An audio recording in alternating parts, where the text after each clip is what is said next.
Man, and we are thrilled to be joined by one of the newest defensive tackles for your Las Vegas Raiders, JJ Pegues. Did I get it right? You did. We were talking before we got rolling. So many different ways that I'm sure you've gotten over the years to pronounce your last name. What's the one where you're like, guys, come on, we're not even close on this one? Definitely Pegasus. Pegasus. Pegasus. I get that a lot. JJ Pegues. Yeah, well, you're not going to be JJ Pegues. You are JJ Pegues, and Yep. we are very excited to have you here in Las Vegas, my friend. We were talking before we started rolling just about some of the real life stuff that has to happen for rookies as you guys transition to the NFL, right? Like, so we have mini camp next week, which is kind of our last football deal before training camp. But for you, for the rest of the rookies, I mean, how would you really describe from April until now? Yeah, it's definitely different. Just me being from the South and coming all the way out here, it's like the heat is crazy. Like, I'm dry 24/7 out here.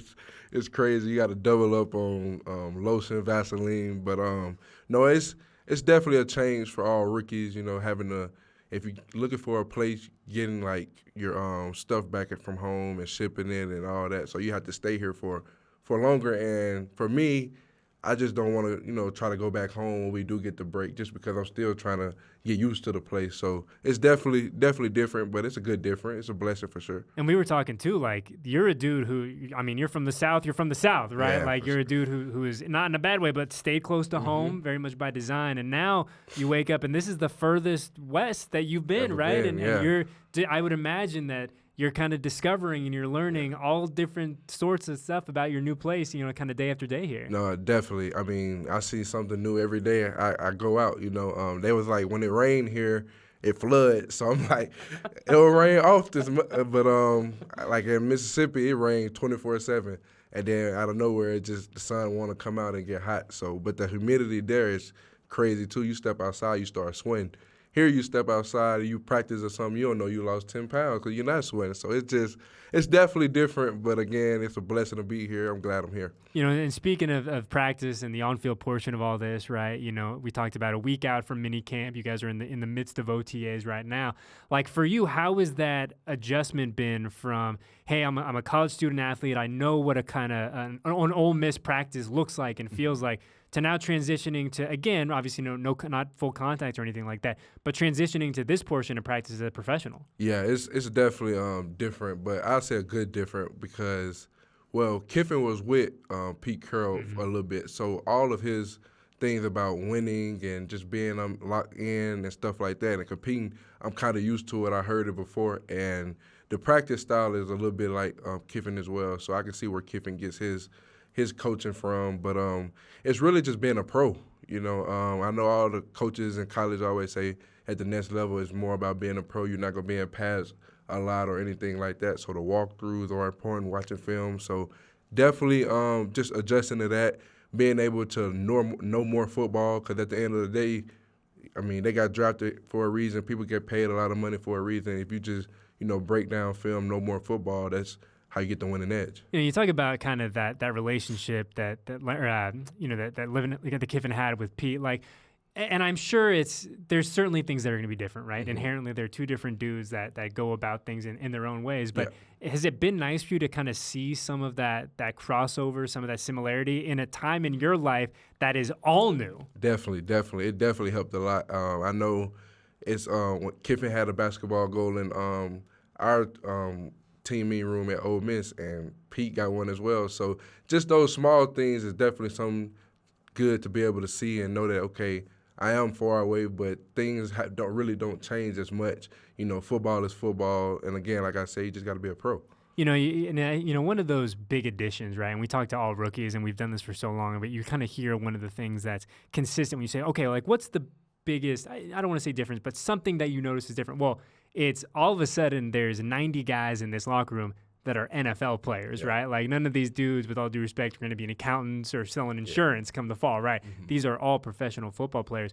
When you look at the guys in the room that you have now, you're looking at Max Crosby, Christian Wilkins, right? Malcolm Coons, dudes that, have accomplished a lot, right, in this league, but are still ascending and getting better. Like, what's it like to sit down in a team meeting room and you look over and you're like, there's an all-pro, there's a Pro Bowler, there's a dude who's found a lot of success in the NFL. Like, I imagine that's got to be like an interesting, like, oh, okay, like, this is a little bit different than college. No, for sure. Like you said with Max and Kristen Wilkins and AB, it's just I always just tell myself like I played the video game with these guys and stuff like that. Like I see them on TV a lot on Sundays, but no, like you said, it's definitely different. But it holds yourself to a higher standard, and they hold you to a higher standard too. They want to win. They want to see you win. So I feel like at the end of the day, once you get a team and a group like that that wants to see everybody win and not just money chasing or trying to get this position, like ultimately the goal you want is the championship, and I feel like that's a team that'll do it. You know, Pete's talked a lot about, you know, bringing people into the bringing people into the program, into this culture that have a history of winning, right? Mm-hmm. Guys, whether that's on an individual level, on a team level. And you're a dude that's had both, right? You're a guy who's won a lot of football games in college, who has all the accolades coming into your first year in the NFL. But like one thing that I always find really interesting are guys that are rewarded for some of those like kind of intangible things. And we've learned a little bit about the importance of the jersey number. Yep. You got to wear at Ole Miss, and I'm kind of just curious, like, why was that so important for you to kind of have that honor bestowed upon you, and kind of what did that mean for you to kind of be in that really unique, you know, position?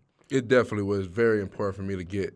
Just Chucky Mullins, a background behind that. He got injured in the game, but he was just a great guy off the field and a great guy on the field as well. And, you know, it's just a courage award that for any defensive player to win and who they felt like just embodied Chucky Mullins. And me growing up in Oxford, Mississippi, trying to give back to the community, that's a big thing that I feel like just God put on my heart to just give, and that's one thing that I love doing. So that was a big reason why I really wanted to embody him on and off the field and just do the right things, like doing the right thing for people. I mean, I know it sounds blunt, but like that's something you should always do anyways, you know. So that's something I love doing. That's something I enjoy doing, and I'm glad that Kiffin gave me the opportunity to wear 38.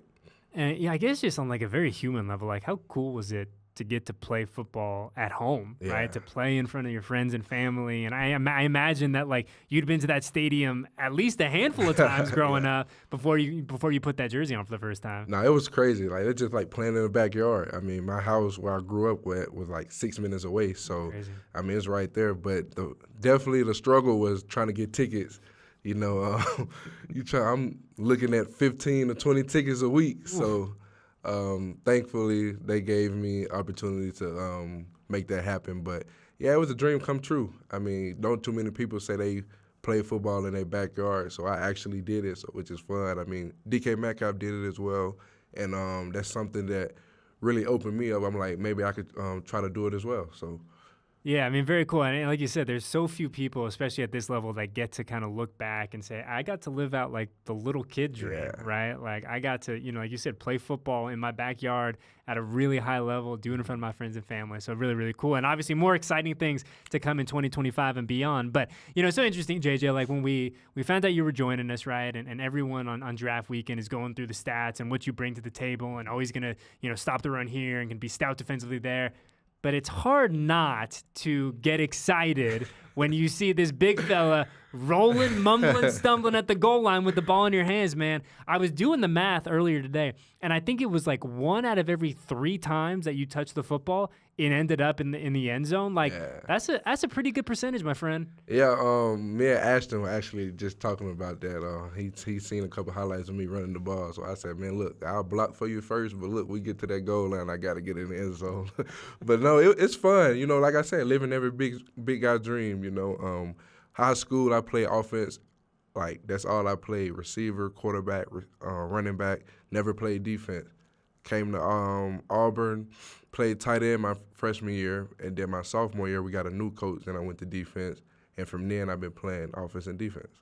I have in the nicest way. Like, how are you, sir, playing high school quarterback? Like, what does that look and feel like when you're out there under center? You got an arm on you? Oh yeah. It's plenty film out there. You know, just go check it out. But no, I don't know. It was just like normal for me. Like I know people was like tell me, "Oh, you gonna play defense? You gonna play defense in college? This and that." And in my head, I'm like, I'm an athlete. Like I know I'm just big, but like that's their fault they can't tackle me. You know. So it's just small stuff like that. But I wasn't blind to the fact that I knew one point I was gonna make the transition. It was just when did I want to make it? You know. And at that point, Auburn didn't have enough D linemen on roster, so it was me just being selfish and just going to do something that our team needed at the time, and that's when Kiffin came calling and was like, hey, man, you want to do both sides? And I was like, let's do it.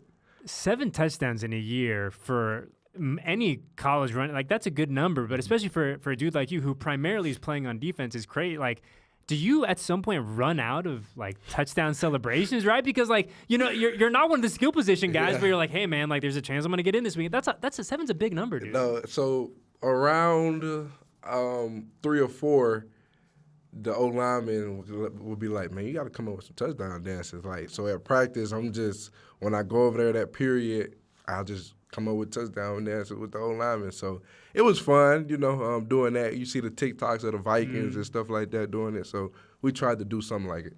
That's cool, man. Well, hey, hopefully we're seeing a lot of touchdowns from you, from Ashton, from everyone wearing silver and black in 2025. It was great to finally get a chance to meet you, man. Congratulations on getting to Vegas, joining us here. We're very excited to see what 2025 has beyond and 2025 and beyond has in store for you. And we won't bug you too much coming up here, but we'll talk to you soon, okay? Thank you. Appreciate it.